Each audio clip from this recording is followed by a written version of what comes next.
हम नहीं हमारे अल्फाज बोलेंगे। Hello guys, welcome back to our channel. I am Jay, old is gold movie explainer. आज हम एक्सप्लेन करने वाले हैं एक बॉलीवुड मूवी पठान। तो गाइस, इस मूवी का एक्सप्लेन शुरू होने से पहले अगर अभी तक आपने हमारे चैनल को सब्सक्राइब नहीं किया है तो ऐसे इंटरेस्टिंग मूवीज का एक्सप्लेन सुनने के लिए इस चैनल को सब्सक्राइब कर बेल आइकन की बटन को जरूर प्रेस कर लें। So without wasting time, go to main story line.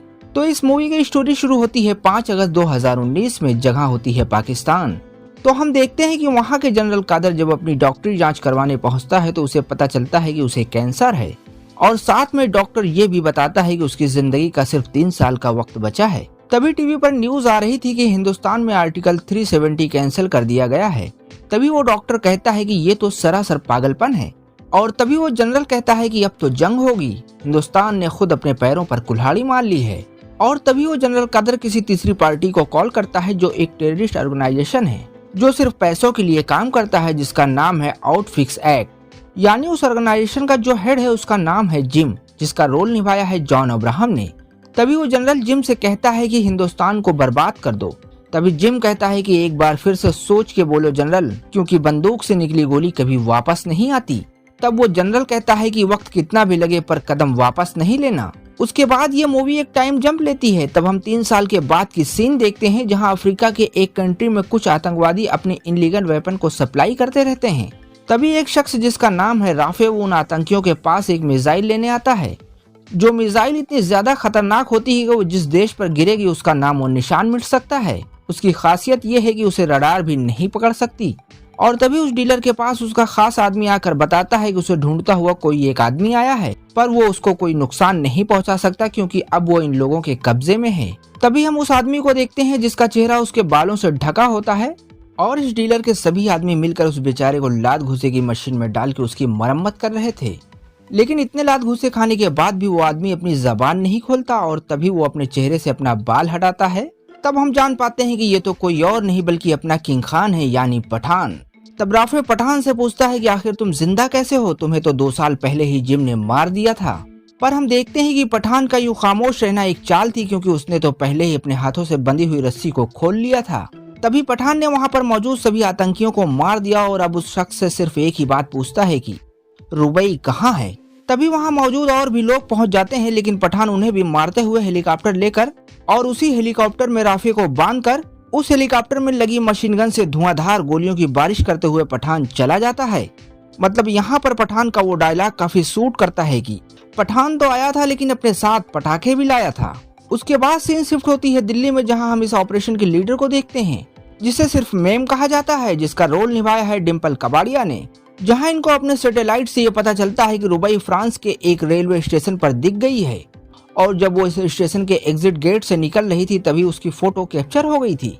इसी वजह से मैम तुरंत चार्टर्ड प्लेन पकड़कर फ्रांस के लिए रवाना हो जाती हैं। तभी सफर में ही उनके साथ बैठा एक एजेंट पूछता है कि क्या रुबई का पठान से कोई रिश्ता है। तब मैम कहती हैं कि तुम पठान के बारे में कुछ नहीं जानते। तब वो एजेंट बोलता है कि हाँ, मैंने भी पठान के बारे में बहुत कुछ सुना है, लेकिन जब भी उसका जिक्र होता है तब हर कोई खामोश हो जाता है। तब मैम उसे बताती हैं, और तभी हम पठान का फ्लैशबैक देखते हैं जहाँ पठान ने एक सीक्रेट ऑपरेशन में अकेले ही एक पूरी फैमिली को बचाया था, जिसमें वो इतना जख्मी हो गया था कि वो दिल्ली के एक हॉस्पिटल में काफी दिनों तक पड़ा था। और जब मैम पठान से मिलने गई तो पठान ठीक हो चुका था और अपनी बॉडी को ठीक से रिकवर कर फिर से एक नए मिशन पर जाने को तैयार हो चुका था, जिसका नाम था जोकर, यानी एक ज्वाइंट ऑपरेशन। जहां पठान की सोच थी कि हमारा हिंदुस्तान हर एक दिन नई मुसीबतों से घिरा रहता है, और ऐसे ही हमारे कुछ सोल्जर भी हैं जिन्हें अंडर एस्टिमेट किया गया है। अगर ये उन सभी को मिलाकर एक टीम बना ले तो खामोशी से उन सभी गद्दारों का खात्मा कर सकता है। तब मैम कहती हैं कि इस मिशन के लिए उन्हें बहुत से लोगों की परमिशन लेनी होगी। तब पठान कहता है कि देश के लिए अपनी जान देना हर सोल्जर का सपना होता है और वो इस मिशन से पीछे नहीं हटेगा। तब मैम पठान के जज्बे को देखते हुए इस मिशन के लिए तैयार हो जाती हैं। तब हम वहाँ के एक सीक्रेट फैसिलिटी को देखते हैं जहाँ पठान की टीम तैयार हो रही थी। तभी एंट्री होती है आशुतोष राणा की, यानी सुनील लोथार की, जहाँ हम देखते हैं कि सुनील लोथार को पठान की ये टीम बिल्कुल अंडे की छिलके की तरह लग रही थी। तब मेम और पठान सुनील लोथार को ये यकीन दिलाते हैं कि उनको निराश नहीं होना पड़ेगा। तब पठान मिशन के बारे में समझाता है कि हमें गुप्त सूत्रों से ये पता चला है कि दुबई में प्रेसिडेंट की एक स्पीच होने वाली है, जहां कुछ इंडियन साइंटिस्ट डॉक्टर भी आने वाले हैं, पर वहां उनके जान को खतरा है। तो मैं चाहता हूं कि आप वहां पुलिस एक्टिविटी को हार्ड कर दें ताकि वो सभी लोग अलर्ट रहें, और मैं और मेरी टीम भी बाकी के आने वाले खतरों से निपटने की पूरी कोशिश करेगी। उसके बाद हम दुबई में बुर्ज खलीफा की सीन देखते हैं, जहां काफी वीआईपी इंतजाम होता है। तभी हम बड़ी सी गाड़ी में प्रेसिडेंट को जाते हुए देखते हैं। तभी हमारी नजर पठान पर जाती है, जहां पठान ये महसूस करता है कि ये सब तो उसका ध्यान भटकाने के लिए है, असली प्रोग्राम तो कुछ और ही है। तब हमें पता चलता है कि उन टेररिस्ट ऑर्गेनाइजेशन का प्लान प्रेसिडेंट को नुकसान पहुंचाने का नहीं, बल्कि उन डॉक्टरों को अगवा करने का है। और जब तक पठान ये बात समझ पाता, तभी एंट्री हो जाती है इस मूवी के मेन विलेन जॉन अब्राहम यानी जिम की, और वो अपने ग्रेनेड से एक ही शॉट में उन सभी सिक्योरिटी कार के चिथड़े उड़ा देता है। और उसके बाद उन डॉक्टरों को उसी चलती हुई कार से अपनी हेलीकॉप्टर में भेजने की कोशिश करता है, और एक डॉक्टर को तो वो अपने हेलीकॉप्टर में ट्रांसफर कर भी देता है। तभी पठान वहां पहुंच जाता है और अब दोनों में जबरदस्त फाइट होती है। तब हमें पता चलता है कि जिम भी एक एक्स रॉ का एजेंट था और देश के लिए उसने भी अपनी जान लगा दी थी, और इसी वजह से उसे एक मेडल भी मिला था। लेकिन उस मिशन में उसकी प्रेग्नेंट बीवी मार दी गई थी। इसी वजह से उसने अपनी जॉब छोड़ दिया था, लेकिन उसे लगा कि क्या देश उसका बदला उन आतंकियों से नहीं ले सकता था। बस इसी गुस्से को लेकर जिम बागी हो गया है, और अब वो एक ऐसा कॉन्ट्रैक्टर बन गया है कि वो अपना बदला और पैसा कमाने के लिए कुछ भी कर सकता है, जिससे किसी भी देश को कोई भी नुकसान पहुंचे, इससे उसको कोई फर्क नहीं पड़ता। अब इसके बाद हम देखते हैं कि जिम फाइट करते हुए हेलीकॉप्टर की रस्सी पकड़कर उड़ जाता है, क्योंकि उसने एक डॉक्टर को तो किडनैप कर ही लिया था, यानी उसका प्लान सक्सेसफुल था। लेकिन पठान भी हिम्मत नहीं हारता। तब पठान को एक लड़की रुबीना खान के बारे में पता चलता है, जो एक पाकिस्तानी डॉक्टर होती है। वो इसलिए कि उसी के अकाउंट से हथियारों की तस्करी की पेमेंट हुई थी। इसीलिए पठान रुबीना की इंक्वायरी के लिए उसके करीब जाता है, पर जिम और उसकी टीम पठान को पीछे से पकड़ लेती है। उसके बाद जिम अपने आदमियों को ये बोलकर चला जाता है कि वो पठान को मार दें। लेकिन जिम के जाते ही यहाँ स्टोरी एक अलग मोड़ ले लेती है, यानी रुबीना पठान से मिल जाती है और जिम के सारे आदमियों को मारकर दोनों वहाँ से भाग निकलते हैं। तब रुबीना पठान से कहती है कि जिस तरह तुम रॉ के एजेंट हो, वैसे ही वो आईएसआई के एजेंट है। मतलब वो भी अपने देश के लिए कुछ भी कर सकती है, और इसीलिए वो पिछले 1 साल से अंडरकवर होकर जिम के साथ काम कर रही थी। वो इसलिए कि उसे एक खास चीज चाहिए, जिसका नाम है रक्तबीज। यानी वो एक तरह का वायरस है जो इतना खतरनाक है कि देखते ही देखते लोगों की जान ले लेता है। और उस रक्तबीज को जिम हासिल करना चाहता है, लेकिन वही रक्तबीज रुबीना भी हासिल करना चाहती है, क्योंकि जिम उस रक्तबीज का गलत इस्तेमाल करेगा। इसलिए उससे पहले उस रक्तबीज को अब इन दोनों को हासिल करना होगा। इसलिए अब ये दोनों यानी पठान और रुबीना रशिया पहुंच जाते हैं। लेकिन इनके सामने एक बड़ी चुनौती थी। वो रक्तबीज जिस जगह पर रखा हुआ था, वो जगह इतनी ज्यादा मजबूत थी कि ना तो उसे बम से तोड़ा जा सकता था, ना ही लेजर से काटा जा सकता था। सिर्फ एक ही रास्ता था कि उसे चाबी और ताला से खोला जा सकता था, जो कि अलग अलग जगह पर रखी होती है। यानी एक से दूसरे की दूरी लगभग 16 किलोमीटर थी।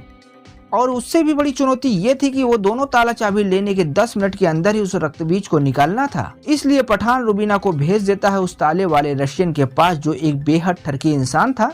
वो रुबीना को देखते ही पिघल जाता है और रुबीना बड़ी ही चालाकी से उसका फिंगरप्रिंट ले लेती है, और पठान कैरन के पास खुद जाकर उसे नींद की गोलियां देके उसका भी फिंगरप्रिंट ले लेता है। अब फिंगरप्रिंट मिल जाने के बाद उन्हीं के ऑफिस से वो ताला और चाबी चुराना था, और उसके बाद 10 मिनट के अंदर ही उस रक्तबीज तक पहुंचना था। इसीलिए पठान ने 2 पायलट को हायर किया, जो अपनी प्लेन के जरिए उस ऑफिस से रक्तबीज तक इन दोनों को पहुंचा सकें। उसके बाद देखा जाता है कि फाइनली ये दोनों बड़ी ही मुश्किल से उस रक्तबीज तक पहुंच जाते हैं। और अब जैसे ही पठान उस रक्तबीज को निकालने के लिए अंदर जाता है, वैसे ही रुबई पठान को धोखा दे देती है। मतलब जैसे ही पठान उस बेसमेंट से वो रक्तबीज रुबीना के हाथों में फेंकता है, वैसे ही रुबीना उस बेसमेंट में पठान को अंदर ही बंद कर देती है। तब हमें फ्लैशबैक में ये पता चलता है कि ये सब तो रुबीना और जिम की एक चाल थी। मतलब जिम उस रक्तबीज को हासिल करना चाहता था, पर उसके लिए ये पॉसिबल नहीं था। इसीलिए उसने रुबीना के साथ एक प्लान बनाया था। यानी रुबीना पहले तो पठान की जान बचाएगी और उसका भरोसा जीतकर उसे धोखा दे देगी, और वैसा ही हुआ। और अब इसके बाद सीन शिफ्ट होती है रशिया की एक जेल में, जहां मैम आकर जेलर से ये कहती हैं कि पठान हमारा आदमी नहीं है, ये पता नहीं कौन है, इसे गोली मारो और किस्सा खत्म करो। तब पठान सोचने में लग गया कि ये क्या हो रहा है मेरे साथ। मैं तो देश के भला के बारे में सोच रहा हूँ और मैम तो मुझे ही मरवा देना चाहती हैं। उसके बाद पठान को मेन जेल में भेजने का हुक्म आता है। तब हम ट्रेन में पठान और बहुत से कैदी और साथ में बहुत से सिपाहियों को देखते हैं। जहां हम ये भी नोटिस करते हैं कि वो पुलिस वाले बाकी के कैदियों का हाथ खोलकर उनके हाथों में चाकू पकड़ाकर दूसरे बोगी में शिफ्ट करते हैं, लेकिन उसी जगह पर पठान का हाथ भी नहीं खोलते और वैसे ही उन कैदियों के बोगी में भेज देते हैं। यानी यहाँ पर यह तो क्लियर हो गया था कि वो पुलिस वाले ही पठान को मरवा देना चाहते थे, लेकिन अपना पठान भी कुछ कम नहीं, वो बड़ी ही होशियारी से उन कैदियों से फाइट करते हुए अपने हाथ की जंजीर खोल लेता है और अब सभी से फाइट करते हुए पठान काफी थक चुका था। तभी एंट्री होती है टाइगर की यानी सलमान खान की, और अब देखा जाता है कि बड़ी ही होशियारी से टाइगर और पठान उन सभी कैदियों को मार देते हैं। उसके बाद उन सिपाहियों ने भी हमला कर दिया। तब टाइगर और पठान ने मिलकर उस सभी को खूब धोया और उस ट्रेन को भी पटरी तोड़कर ट्रेन को नीचे गिरा देते हैं। तब हमें लास्ट में पता चलता है कि टाइगर पठान की मदद करने को आया है, जहां पर ये साफ पता चल जाता है कि टाइगर और पठान इन दोनों फिल्मों को आपस में जोड़ दिया गया है और वहीं पर टाइगर अपने मिशन पर पठान को इनवाइट भी करता है। यानी टाइगर 3 में पठान की एंट्री होगी जरूर। इसके बाद सीन शिफ्ट होती है वापस दिल्ली में, जहां पठान ने मेम को गन पॉइंट पर ले लिया और पठान कहते हैं कि तुम हमें मरने के लिए वहां क्यों छोड़ आई थी। तब हम वापस फ्लैशबैक देखते हैं, जहां हमें ये पता चलता है कि मेम वहां पर सिर्फ इसलिए आई थी कि वो पठान को ये इशारे से बता रही थी कि तुम फिक्र मत करना, तुम्हारी मदद के लिए टाइगर आ रहा है। उसके बाद मेम पठान को बताती है कि उन्होंने फ्रांस में रूबीना को देखा है। तभी पठान फटाफट फ्रांस पहुंचकर रूबीना को गन पॉइंट पर ले लेता है। तब रूबीना पठान को बताती है कि उसने खुद अपनी लोकेशन उस तक भेजा था, क्योंकि अब उसे पठान की जरूरत है। वो इसलिए कि अब उसकी देशभक्ति जाग चुकी है और इसकी वजह यह है कि जिम एक मिसाइल में डालकर वो वायरस यानी रक्त बीज को लॉन्च करने वाला है, जिससे हजारों मासूमों लोगों की जान जा सकती है। और ये बात रुबई को पता नहीं थी और अब इसी वजह से वो पठान के साथ टीम अप कर लेती है। तब पठान उस पर दोबारा भरोसा करते हैं और अब पठान उसे अपनी स्टोरी बताते हैं कि इराक में एक बार एक टेररिस्ट को मारने के लिए उसकी मोबाइल पर जीपीएस लोकेशन को लॉक करके मिसाइल को छोड़ दिया गया था। तब बाद में पता चला कि वो कोई टेररिस्ट नहीं बल्कि एक स्कूल का टीचर है और उस जगह पर बहुत से बच्चे थे।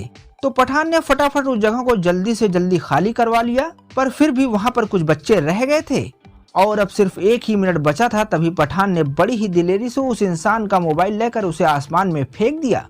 तभी उस मोबाइल से मिसाइल से एक बड़ा सा ब्लास्ट होता है, लेकिन उस मिसाइल की आग से पठान काफी इंजर्ड हो गया था, जिस वजह से वो 6 महीने तक कोमा में चला गया था। इसके बाद वहां के सभी लोग पठान की जिंदगी की दुआ मांग रहे थे और जब उसे होश आया तो वहां पर मौजूद माएँ उसे अपना बेटा मानते हुए उसे पठान के बच्चे का खिताब देती हैं और वो सब उसका परिवार बन गई। यानी वो सभी लोग उसके अपने हो गए और कहने लगे कि पठान को जब भी उसकी जरूरत होगी तो वो सभी उसकी मदद करेंगे, क्योंकि पठान ने उन सभी की जान बचाई थी। अब उसके बाद हम रुबई की स्टोरी सुनते हैं, जहां उसके फादर एक आम इंसान थे और डॉक्टर बनकर लोगों की मदद करते थे, लेकिन उनको कुछ टेररिस्टों ने मार दिया था और इसी वजह से रुबई खुद एक डॉक्टर बनकर बाद में आईएसआई ज्वाइन कर लेती है। उसके बाद सीन शिफ्ट होती है रशिया में, जहां जिम एक मिसाइल में वो वायरस लगा के भारत पर गिराना चाहता था। तभी वो डॉक्टर फिर से जिम को समझाता है कि वो तुम्हारे अपने लोग हैं, तुम ऐसा ना करो नहीं तो बहुत से मासूम लोग खत्म हो जाएंगे। तब देखा जाता है कि जिम अपनी पुरानी खुन्नस निकालना चाहता है। उसका मतलब था कि जिस तरह उसकी फैमिली खत्म हुई इसी तरह वो सभी लोग भी खत्म हो जाएं। तभी देखा जाता है कि पठान अपनी टीम के साथ रुबई को लेकर पहुंच जाता है और जबरदस्त फाइट शुरू हो जाती है और जिम वो वायरस लेकर वहां से भाग जाता है और अब रूबीना और पठान जिम का पीछा करते हैं और अब बड़ी ही मुश्किल से रक्तबीज का एक गोला पठान को मिल जाता है और दूसरा गोला जिम लेके भाग जाता है। तब पठान और रूबीना उस वायरस के गोले को लेकर दिल्ली पहुंचते हैं तो रॉ ने तुरंत रुबई को गिरफ्तार कर लिया और उसके बाद उस वायरस के गोले को लैब में खोलने के लिए जाते हैं, जहां मेम भी उन साइंटिस्ट डॉक्टरों के साथ होती है, जहां ये लोग उस वायरस का तोड़ निकालना चाहते थे, पर देखा जाता है कि उस गोले में सिर्फ पानी ही पानी था। तभी जिम का वीडियो कॉल आ जाता है। तब वो बताता है कि उस गोले को 3 लेयर में बनाया गया था, जहां पहला लेयर तो उसकी सेफ्टी के लिए बना था और दूसरे लेयर में वायरस वाली गैस थी और तीसरे लेयर में सिर्फ पानी रखा गया था, ताकि उस वायरस से इंजेक्ट होने के बाद पानी पीकर आदमी मर सके। और उस वायरस का नाम था स्मॉल पॉक्स। हालांकि सैकड़ों साल पहले इस स्मॉल पॉक्स से फैली हुई महामारी का इलाज हर देश के पास था, लेकिन जिम ने जिन डॉक्टरों को पहले से अगवा किया था उन्हीं की मदद से इस वायरस को और भी ज्यादा खतरनाक बनवा दिया था। वो इसलिए कि इस वायरस के इंजेक्ट होने के बाद ज्यादा से ज्यादा 3 घंटे के अंदर ही इंसान मर जाए। और अब वो वायरस इनके इस लैब में फैल गया था जो इतना ताकतवर था कि इन सभी डॉक्टरों के सूट को असर करते हुए इनके जिस्म के अंदर फैलने लगा था। तब मैम को जैसे ही यह बात पता चलती है वो वैसे ही तुरंत उस लैब को लॉक करवा देती हैं ताकि वो वायरस बाहर न जा सके। तब देखा जाता है कि उस वक्त बड़ी ही इमोशनल सीन थी, क्योंकि खुद को मौत के मुंह में ढकेलना बहुत हिम्मत की बात होती है। तब मैम ने लैब के अंदर ही पठान से ये वादा लिया कि तुम जिम को नहीं छोड़ोगे, उससे हर बात का बदला लोगे। उसके बाद उस लैब को मैम ने आग लगवा दिया और खुद को गोली मार ली। इससे वो वायरस बाहर नहीं आ सका। मगर पठान की आंखों में आंसू नहीं रुक रहा था, क्योंकि मैम और उन सभी डॉक्टरों की कुर्बानी पठान जाया नहीं जाने देगा। अब इसके बाद हम पठान को राफे के पास देखते हैं। ये वही इंसान है जिसको पठान मूवी की शुरुआत में ही हेलीकॉप्टर से उड़ा के लाया था। तब पठान राफे से मार कर पूछता है कि जिम अपनी वो मिसाइल कहां से लॉन्च करने वाला है। तब पता चलता है कि वो अपनी उस मिसाइल को अफगानिस्तान से लॉन्च करेगा। तब पठान अपनी टीम को लेकर अफगानिस्तान पहुंचता है और अपने उन परिवार वालों की मदद लेकर जिम को चकमा देकर उसके ठिकाने तक पहुंच जाता है। तभी वहां पर जिम के साथ वो जनरल कादर भी होता है, जो खुद तो कैंसर से मरने वाला है पर वो सभी को मारना चाहता है। लेकिन अब पठान और रुबई उस जगह पर पहुंचकर जिम की उस जगह पर हमला कर देते हैं, पर देखा जाता है कि जिम वहां से भाग निकलता है। और तभी रुबीना एक एजेंट को लेकर उस मिसाइल को डीएक्टिवेट करती है, लेकिन उस मिसाइल में वो वायरस नहीं होता। तभी पठान जिम का पीछा करता है और अब दोनों में जबरदस्त वाली फाइट होती है। तब जिम पठान को बताता है कि उसने वो वायरस दिल्ली जाने वाली एक फ्लाइट में रख दिया था और उसको एक्टिवेट करके उसका रिमोट खुद अपने पास रख लिया है। और अब उस फ्लाइट का एयरपोर्ट पहुंचने और उस वायरस को एक्टिवेट होने में सिर्फ 4 मिनट का वक्त बचा है। तभी ये बात सुनील लोथार को पता चल जाती है, इसीलिए उन्होंने वो फ्लाइट एयरपोर्ट पर उतरने ही नहीं दिया और उस प्लेन को मिसाइल के जरिए हवा में उड़ा देने का फैसला कर लेते हैं। और फोन कॉल पर ही लोथार ने पठान को बता दिया कि बस लास्ट टाइम है, अगर कुछ कर सकते हो तो करो, नहीं तो पैसेंजर के साथ ही वो फ्लाइट मिसाइल से उड़ा दी जाएगी। उसके बाद लोथार उस फ्लाइट पर मिसाइल छोड़ देते हैं, क्योंकि अब सिर्फ 2 सेकंड का ही टाइम बचा था। और इधर दूसरे तरफ पठान जिम से फाइट करते हुए वो रिमोट लेकर उस वायरस को डीएक्टिवेट कर देता है। तभी देखा जाता है कि बड़ी ही फुर्ती से लोथार उस मिसाइल को हवा में ही दगा देते हैं और अब वो प्लेन खुशी से लैंड हो जाता है। इधर दूसरी तरफ पठान बड़ी ही चालाकी से जिम को मार देता है। उसके बाद हम पठान को देखते हैं जो मैम की मौत पर अफसोस कर रहा था। तभी वहां पर लोथार आते हैं और पठान को कहते हैं कि हमें एक मजबूत टीम बनाना चाहिए, जिससे टाइगर और कबीर जैसों को अपनी टीम में लाना होगा, जिससे हम देश के दुश्मनों से लड़ सकें। यानी अब इस बात पर देखा जाए तो पठान 2 भी जल्द आएगी, लेकिन उसमें कौन कौन होगा ये कहना मुश्किल है। और इसी सस्पेंस के साथ ये मूवी यहीं खत्म होती है। आई होप कि ये वीडियो आपको अच्छा लगा हो, तो इस वीडियो को लाइक करें, शेयर करें और अगर अभी तक आपने हमारे चैनल को सब्सक्राइब नहीं किया है तो ऐसे इंटरेस्टिंग मूवीज का एक्सप्लेन सुनने के लिए इस चैनल को सब्सक्राइब कर बेल आइकन की बटन को जरूर प्रेस कर लें। तो हम आपसे मिलते हैं नेक्स्ट वीडियो में। Take care.